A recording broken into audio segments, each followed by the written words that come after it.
欢迎来到巴巴娱乐呀频道，请订阅频道，所以大家不要错过当天最热门的新闻。我们今天的时事通讯包括以下内容：抖品牌找代言人，偏爱赵露思、程毅、谭健次，10个晴天。在抖音起步发家的抖品牌正成为明星代言市场的重要构成。10月和11月期间尤为热闹。Positive Hotel 咖啡宣布赵露思成为品牌代言人，美妆品牌方里选择了露露卓作为品牌大使，王小鲁邀请郝邵文担任超级推荐官。今年爆火的腰靠 BKT 也找来了金晨，羽绒服国货品牌雪中飞选择顶流程毅，获得巨大曝光。近日，剃须刀品牌 EOS 有色也官宣王一博品牌全球代言人身份。有类似玩法的，大多集中在抖音最受欢迎的美食、美妆和快消赛道。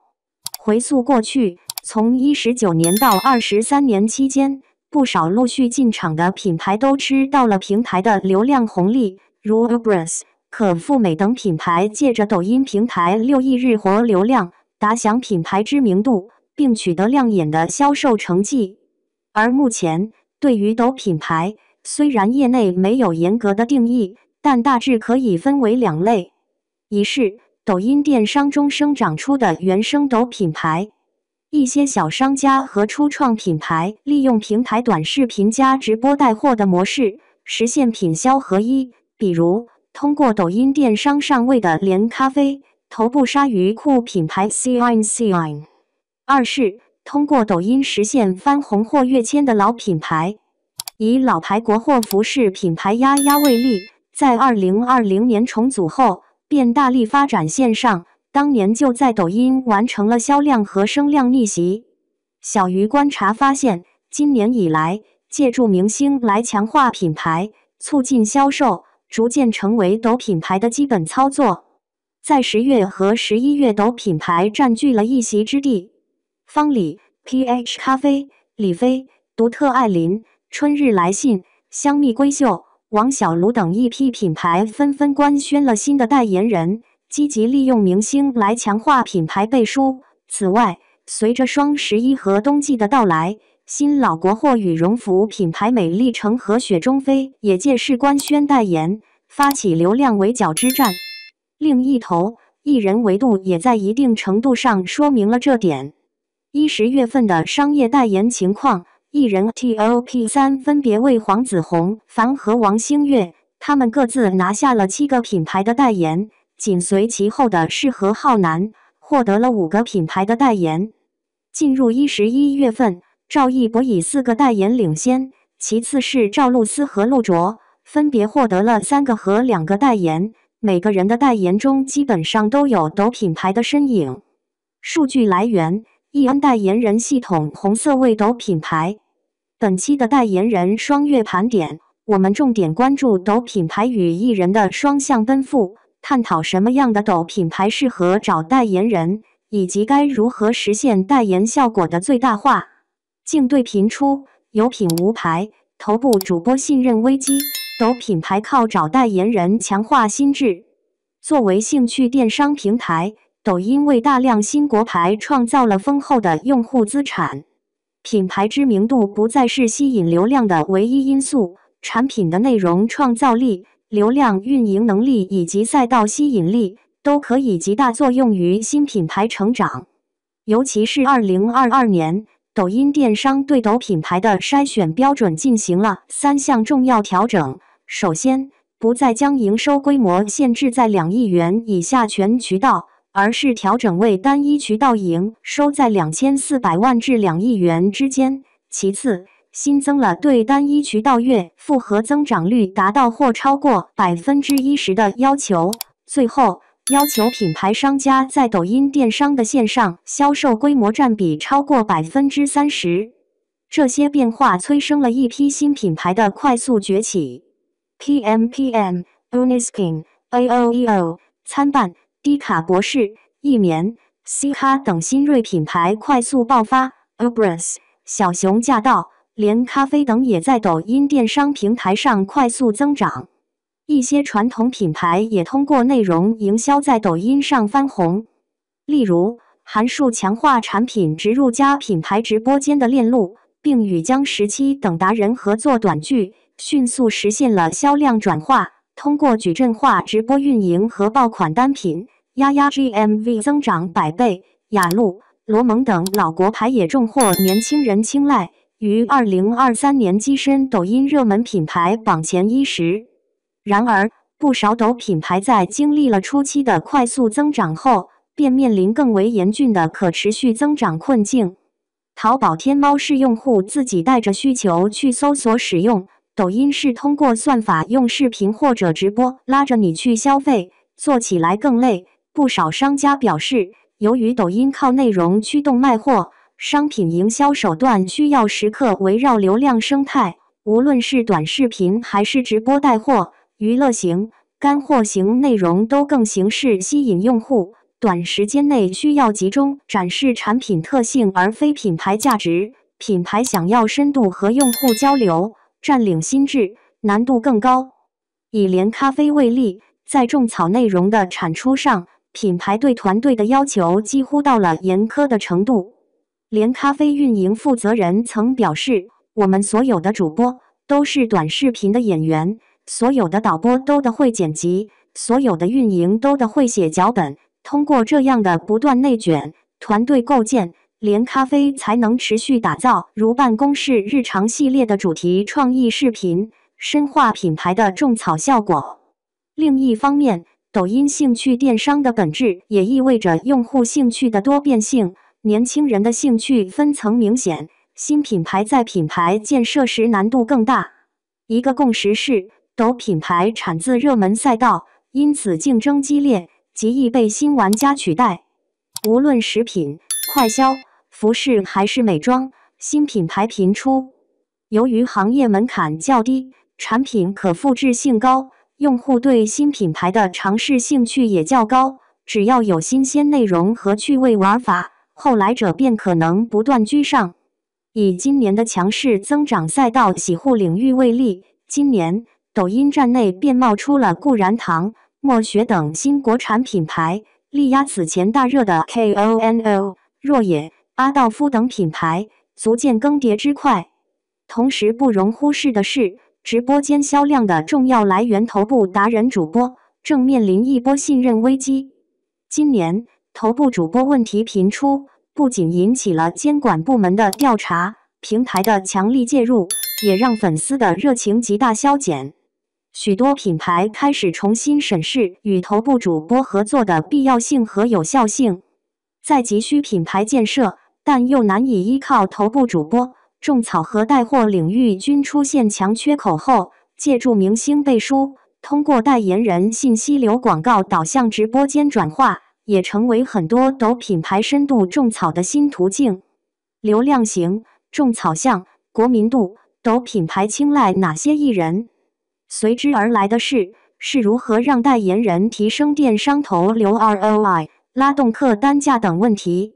由于明星代言费用相对刚性，许多公司在物料和媒介投放上追求控制成本，但即便如此，不少品牌仍然很难实现 ROI 大于1的目标。抖品牌需要明确，明星代言的核心作用还是流量曝光。尤其是电商进入存量市场后，品牌可以借此强调形象认知，在实现流量破圈的同时，触达更广泛的用户圈层。品牌营销从业者艾维告诉小鱼，目前网红型种草艺人与拥有高粉丝粘性和强话题流量的顶流代言人是抖品牌选择代言人的2大重要方向。爱作图8娱乐资本论。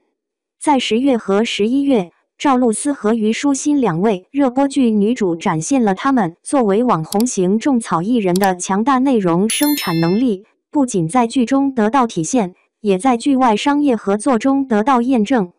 永夜星河热播后，虞书欣在11月迅速成为腾讯视频 What 和优酸乳品牌的代言人，并凭借荣耀300手机获得首个手机品牌代言。与此同时，珠帘玉幕的热播也为赵露思带来了美丽城、PhD 中海咖啡、F426、维仪等多个品牌的商务，成为2024秋季最具商业价值的女艺人之一。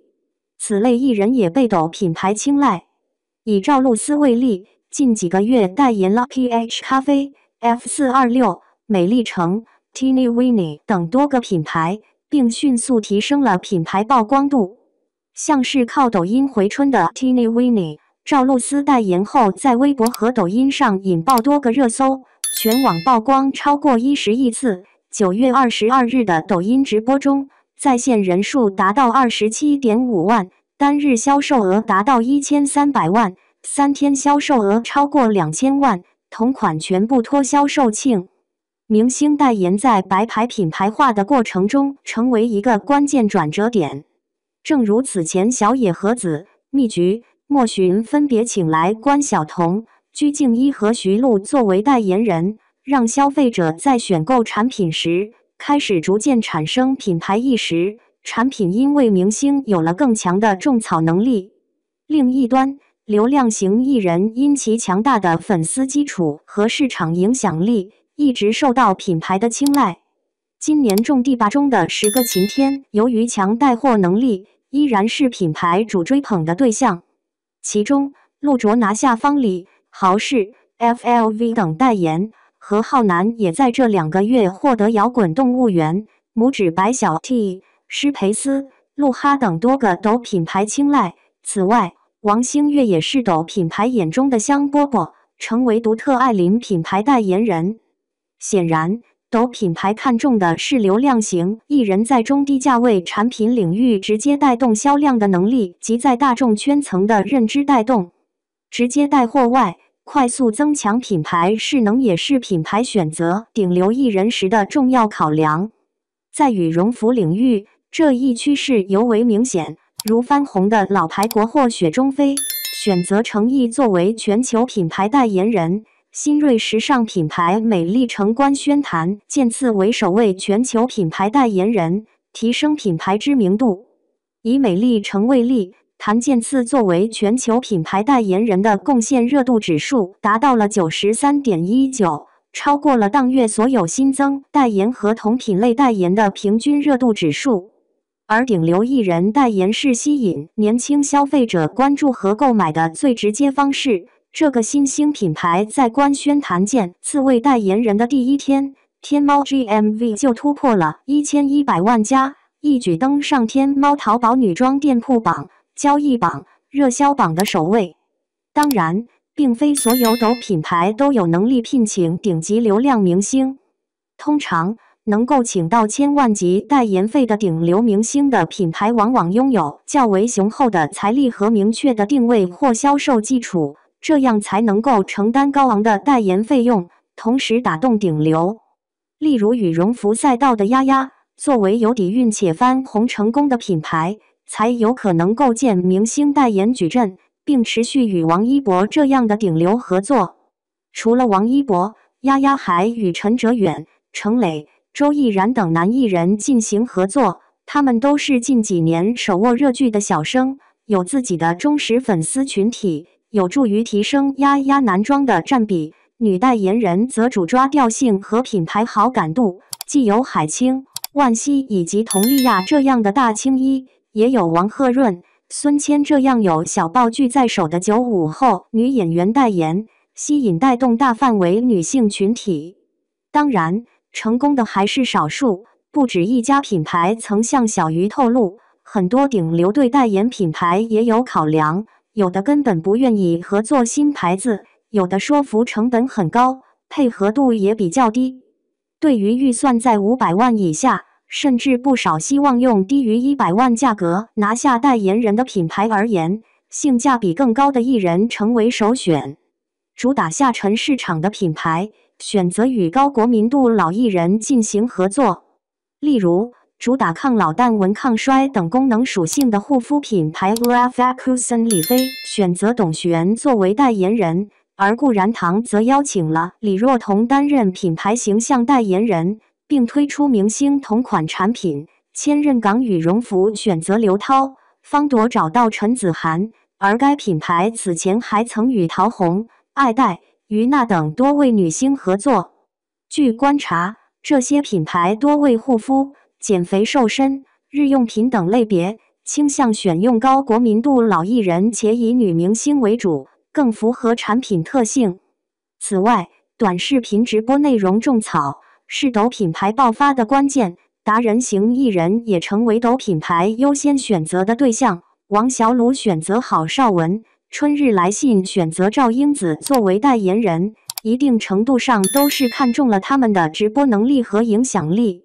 针对此类代言，一位营销行业专家对小鱼表示，品牌进入明星直播间的主要需求之一是利用明星的直播内容制作短视频，用于后续的推广传播，且这种后续传播的权益通常与直播间的坑位费、佣金分开谈判，因此能否综合谈到一个好的条件，最大化明星对品牌的加持效应，对品牌至关重要。抖品牌千万，为什么靠代言人成功的少之又少？当然，代言人营销并不适用所有抖品牌。小鱼观察发现，有品类无品牌的行业和迫切追求用户认知教育的老品牌，更适合寻求代言人帮助。在中国，诸如毛巾、拖鞋、指甲刀、纸杯等品类，由于产品同质化，消费者往往只知品类而不知品牌。近2年来，国内市场见证了无数代工厂品牌的一时觉醒，许多有品类无品牌的行业开始出现崭露头角的黑马。以中国羊绒大衣为例，市场上头部品牌的固化恰恰为新品牌的诞生提供了沃土。品牌3只小山羊便通过与高圆圆的合作，在全国分众电梯广告中频繁曝光，以裸穿不扎人、100%纯羊绒大衣的差异化卖点成功吸引了城市新中产人群的注意，在市场低迷时期逆势增长，实现了从知名工厂到万元品牌的转变，成功卡位。显然，明星代言能够显著缩短品牌建立美誉度的时间，这种情况下，先同行一步，挑对合作艺人是制胜关键。另一端，急于改善或重塑品牌形象的老品牌也容易借势代言人光环。F426便是典型代表。2021年 ，F426进入抖音电商，年度销售额猛增至6亿元，依靠电商渠道的流量红利快速积累，逐步壮大。然而，随着穿过 F426就想留了案底 F426小子等标签在社交平台上流行， F426为依从大学生的校服变成了被嘲讽的对象，影响了品牌的形象。原本定位为潮牌的 F426更像是一个普通的服装网店，销量也因此受到了影响。穿 F426的人被贴上了爱出风头、爱跟风的年轻人的标签。为了提升品牌形象， F426先是邀请了张若楠，随后又选择了赵露思作为代言人，重新定位为具有独特品牌精神和内涵的潮牌。不同于玩梗标签，明星的强影响力成为品牌形象和精神内涵的重要载体。值得关注的是，尽管抖品牌很多会追求借助代言人提升转化率和销量，但阶段性 ROI 可以是评估维度，不应是唯一目的。代言人的加入是一个开拓新市场的过程。CINE 品牌联合创始人林雅琳指出，据她介绍，其品牌代言人孙怡带来的不仅是销量，更是包括粉丝在内的对明星感兴趣的广泛人群。与此同时，投放大主播、头部 KOL 是抖品牌常态化策略。投一个明星就指望他卖多少条裤子是不现实的，我们需要有更多的消费者触点，利用各个维度的数据和内容，才能做成这件事儿。大主播打爆，常为主播就会主动找来，这时品牌就能相对轻松。进一步观察，CINE 品牌抖音账号除了穿搭内容、直播预告、促销广告也占很大比重。据了解，大品牌不仅在抖音带货，还把抖音当营销平台，只要广告费不超过总销售额 GMV 的45%，就会尽量放大投放量。不少抖品牌正凭借从明星加产品到明星加达人、明星加话题等多元组合玩法，将明星转变为真正的超级中心媒介，为品牌带来全方位推广。这也正是抖品牌采取代言人营销的最关键一步，确保代言人的影响力得到充分承接。当下，不少品牌在与代言人合作后，面临选择：是聚焦于抖音平台内的闭环营销，还是拓展至全域营销？许多抖品牌基于性价比考量，更倾向于在互联网站内进行数据闭环的营销活动，如短视频推广、直播和种草推广。但需要强调的是，这样的站内推广大多难以提升品牌总体认知，在节省预算的同时，恰恰与提升品牌力、持久经营的初心相悖。可全域营销意味着高投入，以雪中飞选择诚意作为代言人为例，品牌配合了大量推广资源。线上，通过微博、抖音、淘宝、小红书等各大 APP 开屏广告；线下，通过户外广告、电梯广告和线下应援大屏在北京、上海、杭州、成都、郑州、天津、石家庄、西安等全国地标上线，效果显而易见。官宣当日，雪中飞24小时内全渠道 GMV 突破 1.1 亿，日环比上升650%。抖音官方旗舰店排名第一，代言人同款情雪礼盒1分钟内售罄，全域曝光超过12亿，全网互动超过3000万。但预算也势必膨胀，这样大规模曝光，渠道成本会是代言人费用的1倍以上。艾维说，这恰恰是大量抖品牌进行代言人营销的核心困局。一方面，他们渴望借助代言人完成品牌利益跃迁，但另一方面，其经营状况和品牌阶段不足以支撑他们投入大把品牌营销费用。在代言人合作过程中，也大多带有强效果需求和短期衡量指标。此前，小鱼在与卡斯咨询李浩交流时，他曾表示，年销售额5亿以下的品牌花钱专程做品牌十分奢侈。而今年的市场环境，交下品牌部的大收缩，或许也能论证，即使是年销售额数十亿的公司，在品牌投入、代言人营销过程中，同样也面临高风险。对于大量处在发展中，一边拥抱代言人想奢侈一把，一边又在复杂市场环境下深陷 ROI 考核的抖品牌，或许最难的一步在于决心。